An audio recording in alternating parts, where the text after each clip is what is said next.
like this. Okay.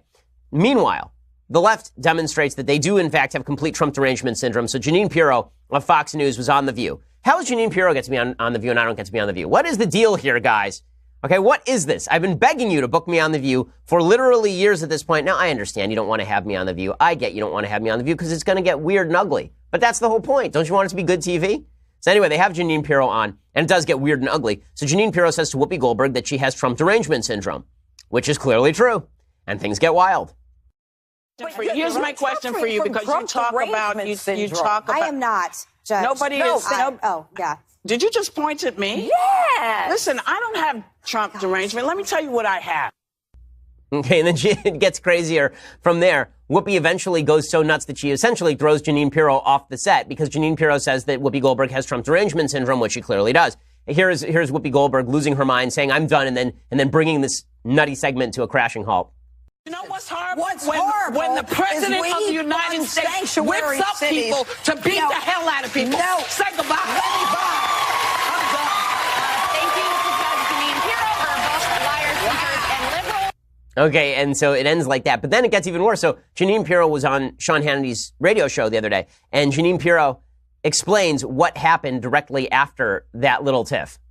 When I went off the stage, Sean, I was walking downstairs, and I said something like, Whoopi, I've fought for victims my whole life, and she came at me as I was leaving, and she said, F you, in my face, literally spitting at me, F you, get the F out of this building.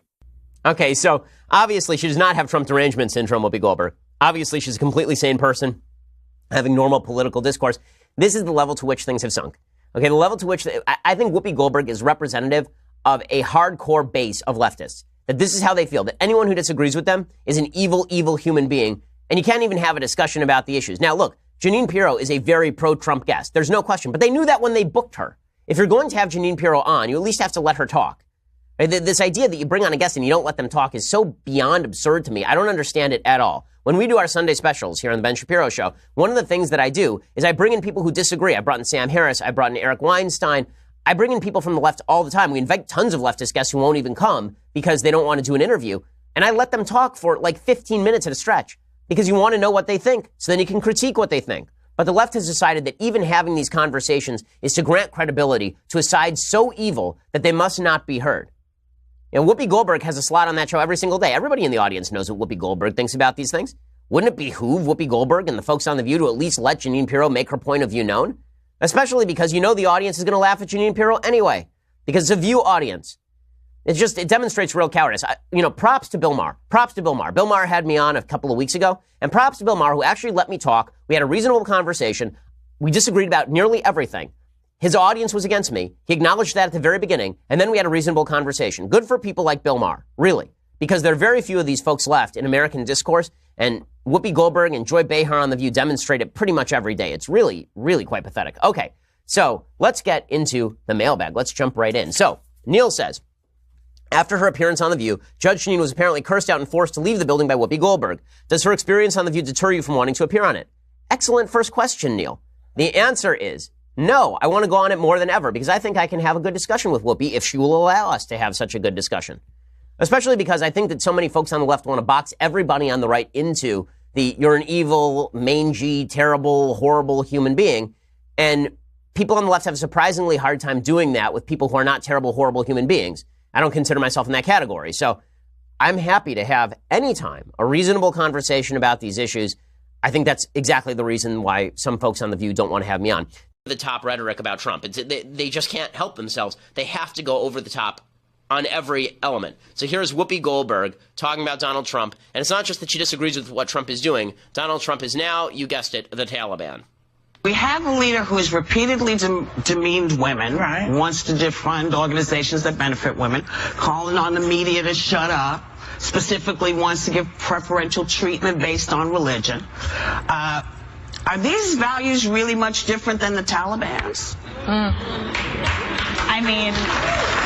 Yes, they are. It turns out that Donald Trump is not the Taliban. He's not in favor of honor killings. Donald Trump, in fact, It's to stop the Taliban from coming in the country that he's implementing some of these immigration policies. That is the basic idea behind all of this, and I'd be very surprised if in the future his immigration moratorium does not extend to Afghanistan. Okay, the fact is, Donald Trump's entire stated purpose with regard to stopping an influx of immigrants from countries like Yemen and Somalia is because he doesn't want the culture of certain areas of the world infiltrating. What he means by that is radical Islam.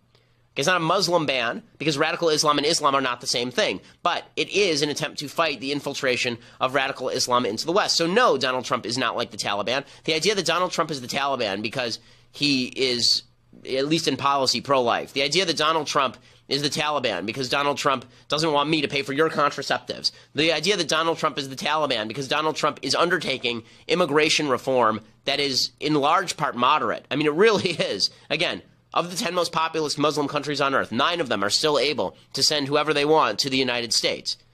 Citizens from those countries can enter. And there are going to be lots of exceptions to Donald Trump's new immigration policy. The Democrats cannot help themselves. The left have to portray Donald Trump as Satan more than Satan. And there is something here that I think is kind of fascinating, and that is on both sides of the aisle, there's a tendency to attribute to the other side some sort of masterful genius. So on the left, instead of them just saying, Donald Trump, kind of incompetent, doing some things I don't like, meh, right? Which is, if you're a leftist, that's sort of what you would be saying if you're a relatively rational leftist at this point. Donald Trump is doing things I don't like, but man, he really doesn't even know what he's doing. I mean, this is pretty incompetent.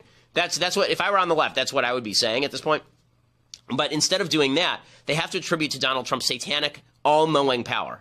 Right? Donald Trump is secretly the Taliban. He's secretly Hitler. He secretly has a plan to take over everything and run it. Ooh, right? And on the right, we used to do the same thing with Obama. It wasn't just that Obama was incompetent in the rollout of Obamacare. It was all part of his evil plan, right? Everything that Obama did was all part. It was all part of the plan, right? It was all part of this evil, evil plan.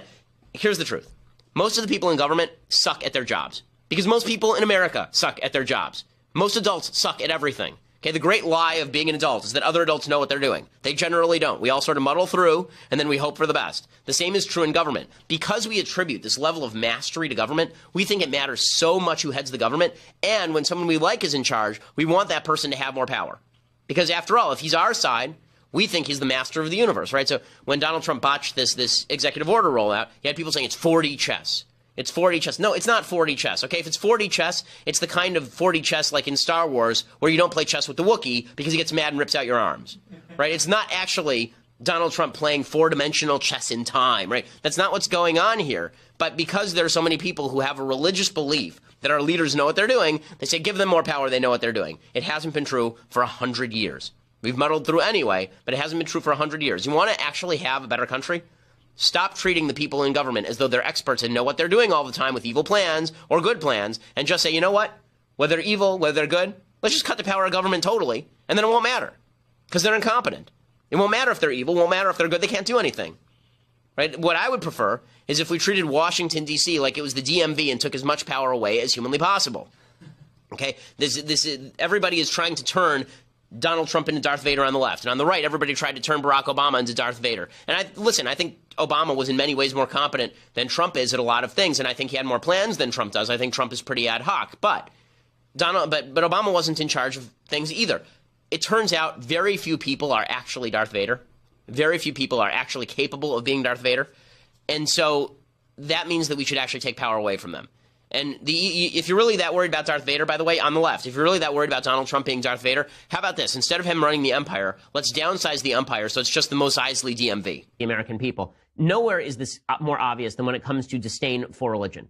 So yesterday on The View, Joy Behar, who is just an insufferable human being, Joy, have me on your show. Right? I know that's a hell of a pitch. You're insufferable. Have me on your show. But nonetheless, The View, I think they are probably a little afraid to have me on that show, which I would be too if I were their producers.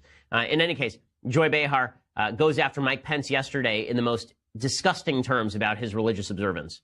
It's one thing to talk to Jesus. It's another thing when Jesus talks to you. Exactly. Okay, well, that's different.